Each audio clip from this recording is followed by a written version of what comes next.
Buenas noches, bienvenidos al Criminalista Nocturno.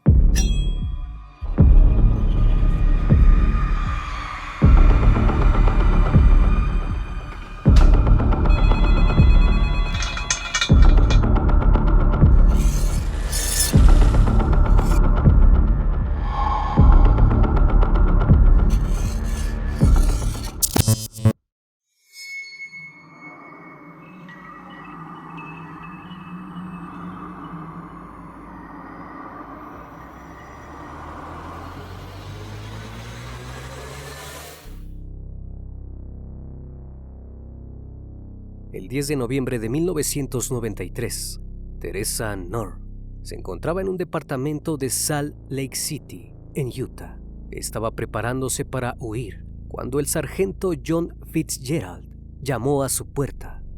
El hombre le indicó, sin rodeos, que se le vinculaba a los asesinatos de dos personas desconocidas que habían sido halladas sin vida entre 1984 y 1985. Teresa estuvo a punto de improvisar otro de sus maquiavélicos engaños, pero finalmente terminó entregándose. La confesión de la mujer dejó atónitos a todos los policías. La oscuridad pronto salió a la luz. ¿Puede una madre ejercer actos sin escrúpulos contra sus propios hijos? Muchos están convencidos de que no. Este caso demuestra todo lo contrario. El Criminalista Nocturno. Teresa Jimmy Francine Knorr nació el 12 de marzo de 1946 en Sacramento, California. Sus padres eran James Cross y Swanee Gay. Habían tenido otra hija anteriormente, llamada Rosemary. Además, Teresa contaba con dos hermanastros, William y Clara, ambos del primer matrimonio de su madre. James trabajaba como ayudante de quesero en una tienda de lácteos en Sacramento. Por su parte, Swanee trabajaba en una empresa maderera local. Fue una época de prosperidad para la familia, por lo cual a principios de los 50 decidieron mudarse a una casa más grande en Rio Linda, California. Sin embargo, su felicidad no duró mucho. A finales de los años 50, James fue diagnosticado con la enfermedad de Parkinson. Ya no podía trabajar. Poco después, el 2 de marzo de 1961, mientras madre e hija se dirigían a la tienda local, Swanee se desmayó repentinamente. Falleció de un paro cardíaco congestivo en los brazos de Teresa.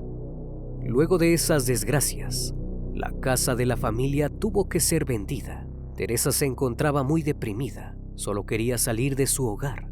Rápidamente comenzó la segunda etapa de su vida. A los 16 años, se enamoró y se casó con un hombre 5 años mayor que ella, pero las desgracias no terminarían al encontrar el amor. El 29 de septiembre de 1962, Teresa contrajo matrimonio con Clifford Clyde Sanders. Decidió dejar la escuela secundaria y juntos se mudaron a un departamento de una sola habitación en el distrito de North Islands, en California. Inmediatamente quedó embarazada y el 16 de julio del año siguiente dio a luz a su primer hijo, Howard Clyde Sanders. Los problemas no tardaron en llegar. La pareja tenía constantes peleas debido al carácter posesivo de Teresa, que se potenciaba con los rumores que corrían sobre las infidelidades de su esposo. La relación estaba tan tensa que un día Teresa se dirigió a la comisaría de la zona y acusó a Sanders de ser violento físicamente con ella. Los agentes escucharon su historia, pero ella finalmente se arrepintió y decidió no presentar cargos. El 6 de julio de 1964, el día después del cumpleaños de Sanders, la pareja discutió por qué él había pasado su cumpleaños de fiesta con amigos en lugar de con ella. Durante la acalorada discusión, Sanders le dijo a Teresa que la dejaba para siempre. Para ese entonces, Teresa ya estaba embarazada de Sheila, su segunda hija. La mujer se enfureció de tal forma que decidió sacar un rifle y dispararle a Sanders en la espalda. Mientras éste se marchaba por la puerta, el hombre pereció en el acto. Cuando la policía llegó al lugar, Teresa dijo que había disparado en defensa propia, pero el oficial a cargo no le creyó, por lo cual fue llevada al juzgado. El 22 de septiembre de 1964 se realizó el juicio. El fiscal de distrito Donald Dorfman la acusó de asesinato en primer grado premeditado. También dijo que inventaba la historia sobre la defensa propia, pues no le creía ni una sola palabra. Cuando llegó el turno de hablar de Teresa, la mujer subió al estrado rota del dolor. Entre llantos describió a los miembros del jurado la supuesta historia de maltratos que había sufrido en manos de su esposo. Dijo que estaba arrepentida y que si Sanders no se hubiese acercado para golpearla, jamás le hubiese disparado. Dijo que era incapaz de perpetrar un crimen a sangre fría. La mujer tenía de su parte a su psicólogo, el doctor Leroy Walter, el cual la ayudó en su estrategia. Tras 1 hora y 55 minutos de deliberación, el jurado la encontró no culpable de asesinato en primer grado. Fue puesta en libertad de inmediato, pero lo que ninguno de los miembros del juzgado sabían era que habían dejado libre al monstruo que atacaría en los siguientes años. Luego del asesinato de su exmarido, Teresa se refugió en la bebida y desarrolló un profundo odio hacia sus hijos. Los acusaba de ser el motivo de todos sus problemas. En 1966 se volvió a casar, esta vez con un hombre llamado Robert Knorr. Tomó su apellido y juntos tuvieron 4 hijos: Susan, William, Robert Jr. y Teresa, a la cual apodaban Terry. Sin embargo, el matrimonio empezó a deteriorarse rápidamente. La mujer estaba segura de que su marido tenía aventuras. Esto llevaba a violentas peleas, donde ambos se golpeaban constantemente. Sus propios hijos recibían varios de esos golpes. En diciembre de 1970, Robert se cansó de las constantes acusaciones de su mujer y la dejó. El divorcio se concretó en 1971. Robert intentó seguir viendo a sus hijos, pero Teresa en venganza se lo impidió. Luego de su segundo matrimonio fallido, Teresa se casó 2 veces más. La primera fue en 1971 con un trabajador ferroviario llamado Ronald Pulliam. El matrimonio no prosperó. Teresa dejaba a sus hijos todas las noches con su padrastro para salir de fiesta y beber alcohol. Esta situación irritaba a Pulliam, por lo cual decidió divorciarse de ella en el año de 1972. Su último matrimonio llegó en agosto de 1976. Teresa se casó con Chester Harris, pero 3 meses después se enteró que el hombre disfrutaba tomando fotografías de mujeres desnudas. Instantáneamente solicitó el divorcio. Teresa se quedó sola con sus 6 hijos en Orangeville, California. El destino de los jóvenes no podría haber sido peor. La mujer se volvió cada vez más malhumorada y adicta a la bebida. Además, aumentó significativamente de peso. Se encerró en su hogar y quitó el teléfono de la casa. No quería que nadie tuviera contacto con ella, pero el principal problema lo tenía con sus hijos. Se volvió completamente abusiva.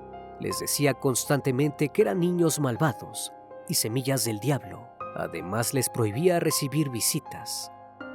A medida que aumentaba el consumo de alcohol, aumentaba las brutalidades en la familia. Teresa disfrutaba atormentarlos física, verbal y psicológicamente.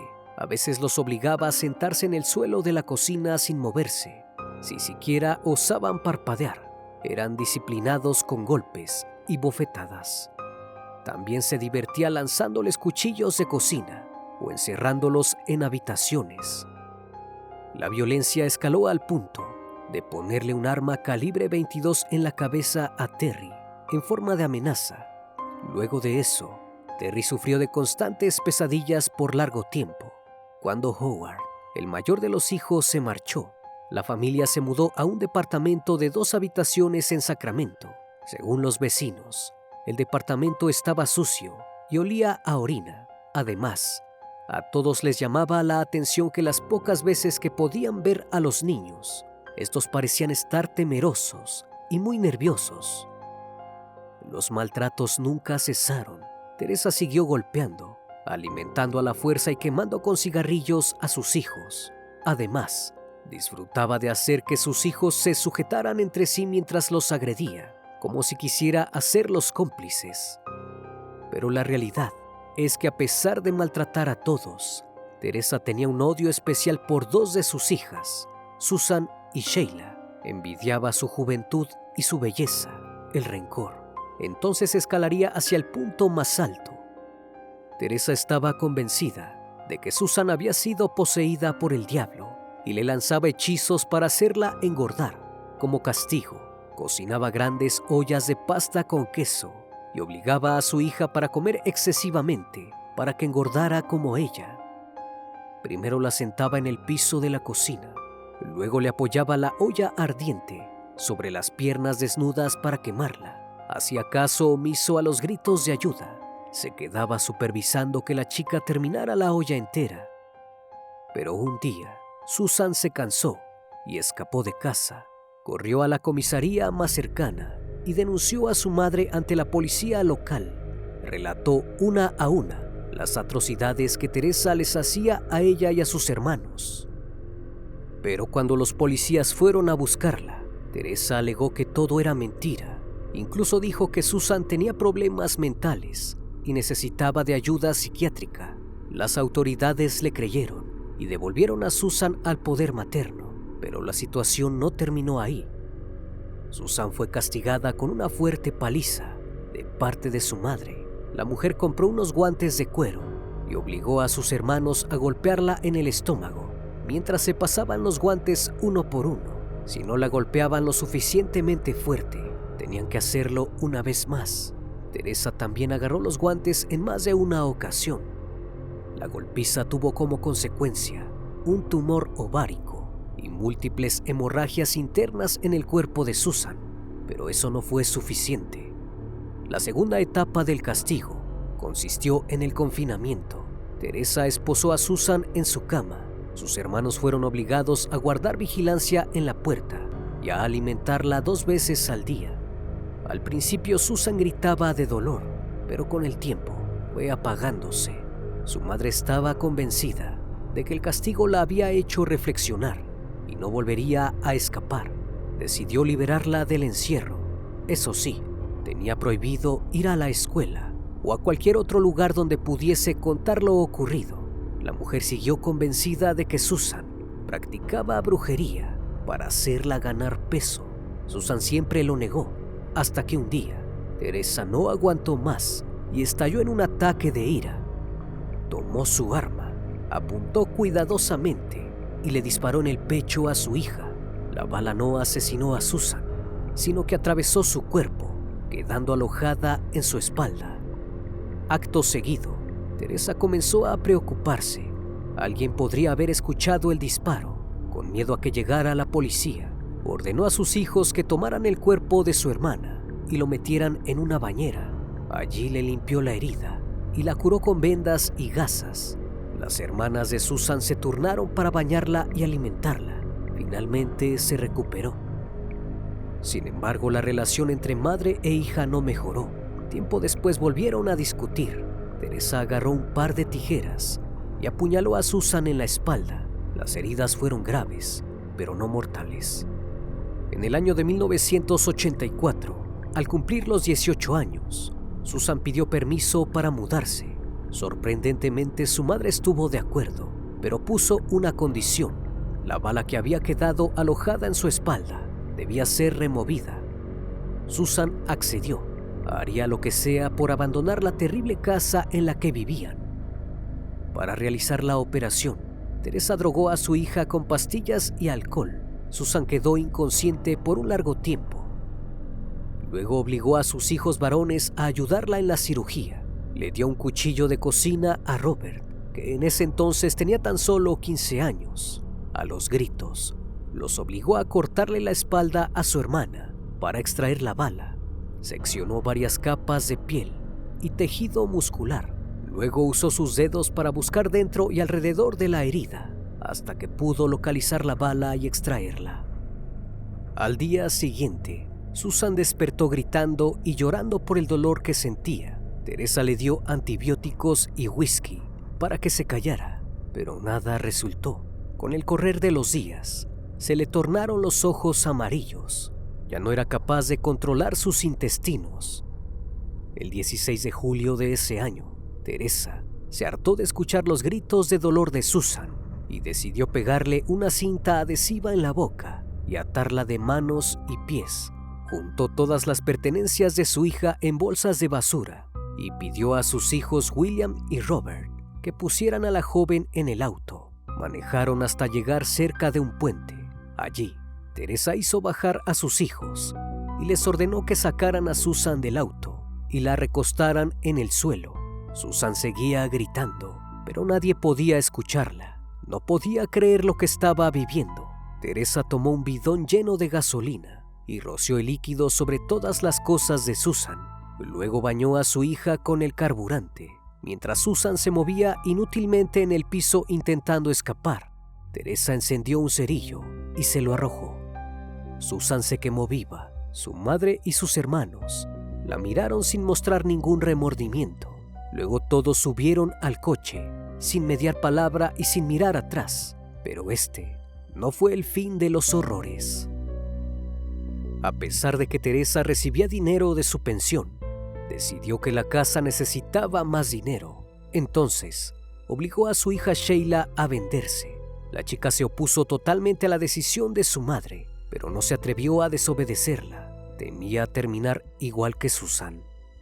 Comenzó a llevar cientos de dólares a su casa. Casi se podría decir que Teresa estaba orgullosa de ella. Como recompensa, la dejaba salir y hacer lo que quisiera, excepto dejar el trabajo. Pero la paz no duró para siempre. Cuando Sheila tenía 20 años, Teresa comenzó a sospechar que su hija estaba embarazada y que había contraído una enfermedad venérea. En un arranque de cólera, la golpeó hasta dejarle el cuerpo cubierto de moretones. Después la encerró en un pequeño armario junto al baño. Dijo que la dejaría atrapada ahí hasta que confesara. Además, Teresa advirtió a sus otros hijos que el inmueble debía permanecer cerrado en todo momento. Tenían prohibido llevarle comida o agua a su hermana. El espacio era terriblemente pequeño y caluroso. Un día, impulsada por el hambre y los mareos, Sheila decidió cumplirle el deseo a su madre. Dijo que estaba embarazada y tenía una enfermedad venérea, a pesar de que ambas cosas eran mentira. Pero esto no contentó a Teresa. La acusó de mentir y el confinamiento siguió su curso. Pasaban los días y los gritos de auxilio de Sheila no cesaban, pero su voz se fue apagando cada vez más, hasta que finalmente los sollozos acabaron. Se escuchó un fuerte sonido proveniente del closet. Nadie fue a verla. El 21 de junio de 1985, una semana después de hacerse el silencio, la vivienda se inundó de un fuerte hedor. Teresa y sus hijos decidieron abrir la puerta y se encontraron con la nefasta escena: el cuerpo de Sheila en posición fetal, descompuesto. Tenía varios estantes encima que al parecer la joven había intentado trepar, pero no lograron resistir su peso y terminó cayendo. Teresa no dudó en meter el cuerpo en una caja vieja. Les pidió ayuda a sus hijos nuevamente y juntos se llevaron el cuerpo a las montañas, donde lo quemaron y luego lo abandonaron. Horas más tarde, un vecino de la zona, Elmer Barber, se topó con los restos en descomposición y calcinados de Sheila y avisó a las autoridades del condado de Nevada. Buscaron pistas durante horas, pero no encontraron nada. Tampoco pudieron identificar el cuerpo, así que la llamaron Jane Doe. Teresa se enteró del hallazgo, temerosa de que en el closet quedaran evidencias que la relacionaran con el crimen. Decidió que la mejor opción era prender fuego a su propia casa. Obligó a su hija Terry a verter fluido de encendedores por todo el lugar e incendiarlo con un cerillo. El fuego arrasó con toda la vivienda, excepto un mueble, el armario donde había fallecido Sheila, lo que resultó como una extraña coincidencia. Los bomberos descubrieron que el siniestro fue voluntario. La familia decidió que lo mejor era irse cada uno por su lado. Sobre Howard, el mayor de los hijos, que ya se había mudado hacía años, jamás se volvió a saber nada. Por su parte, William, ya con 24 años, se mudó con su novia de ese momento, Terry, que tenía tan solo 16 años. Utilizó la identificación de su hermana Sheila para pasar como mayor de edad y conseguirse una nueva vida. Robert, de 19, fue el único que permaneció con su madre. Sin embargo, al poco tiempo la falta de dinero lo desesperó y terminó robando un bar. En el acto asesinó al dueño, que se encontraba presente. Fue rápidamente encarcelado y condenado a 16 años de prisión por asesinato en primer grado. La situación familiar estuvo tranquila durante un largo tiempo, pero al pasar 9 años del fallecimiento de Sheila y 11 del de Susan, Terry decidió que no quería cargar más con sus traumas. Ayudada por su esposo, decidió acudir a la policía de Utah a contar toda la historia de su vida. Allí, acusó a su madre del asesinato de sus hermanas. Sin embargo, desestimaron sus dichos. Decían que era pura ficción. Enviaron un terapeuta a hablar con ella y el veredicto del hombre fue el mismo. Terry creía que todo estaba perdido, que jamás se haría justicia. Esto fue así hasta el 28 de octubre de 1993. La mujer se encontraba viendo el programa de televisión Los Más Buscados de América, en el cual hablaban de un cuerpo encontrado, identificado como NN, que parecía coincidir con el de su hermana Susan. Terry llamó a la línea directa del programa. Le dijeron que se pusiera en contacto con los detectives del condado de Placer en California, ya que ahí se había encontrado el cuerpo. Durante varias horas, Terry le contó sobre los asesinatos de sus hermanas al sargento Ron Perea. Tras revisar expedientes anteriores, el detective encontró el informe sobre la desconocida Jane Doe, el cual encajaba con el relato de Terry sobre su hermana Sheila. La investigación relacionó los dos cuerpos sin identificar, encontrados en la zona en 1984 y 1985, con las detalladas historias de Terry sobre el deceso de sus hermanas. Tras identificar los cuerpos, procedieron a buscar a Robert, William y Teresa para finalmente ponerlos tras las rejas. El 4 de noviembre de 1993, los investigadores presentaron denuncias de delitos graves contra Teresa, William y Robert.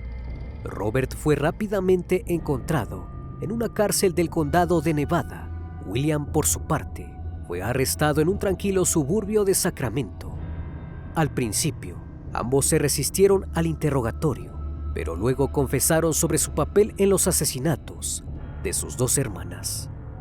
William fue puesto en libertad bajo palabra y obligado a tomar terapia psiquiátrica. Robert fue declarado cómplice en el fallecimiento de su hermana Sheila. La condena de 3 años de prisión por este último delito se sumó a la previa por asesinato que ya estaba cumpliendo. Sin embargo, este no fue el último veredicto contra él. Más tarde, en el 2016, lo sentenciaron a 8 años de cárcel por distribución y posesión de material gráfico infantil. Con William y Robert atrapados, faltaba la pieza más importante del rompecabezas, Teresa. El 10 de noviembre de 1993, la policía dio con Teresa Cross, una mujer que trabajaba en Salt Lake City como cuidadora de la madre de su casero.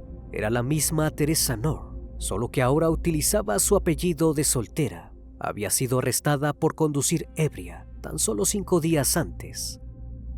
Si bien estaba al tanto de la investigación, se preparaba para huir. Abrió la puerta cuando el sargento John Fitzgerald llamó.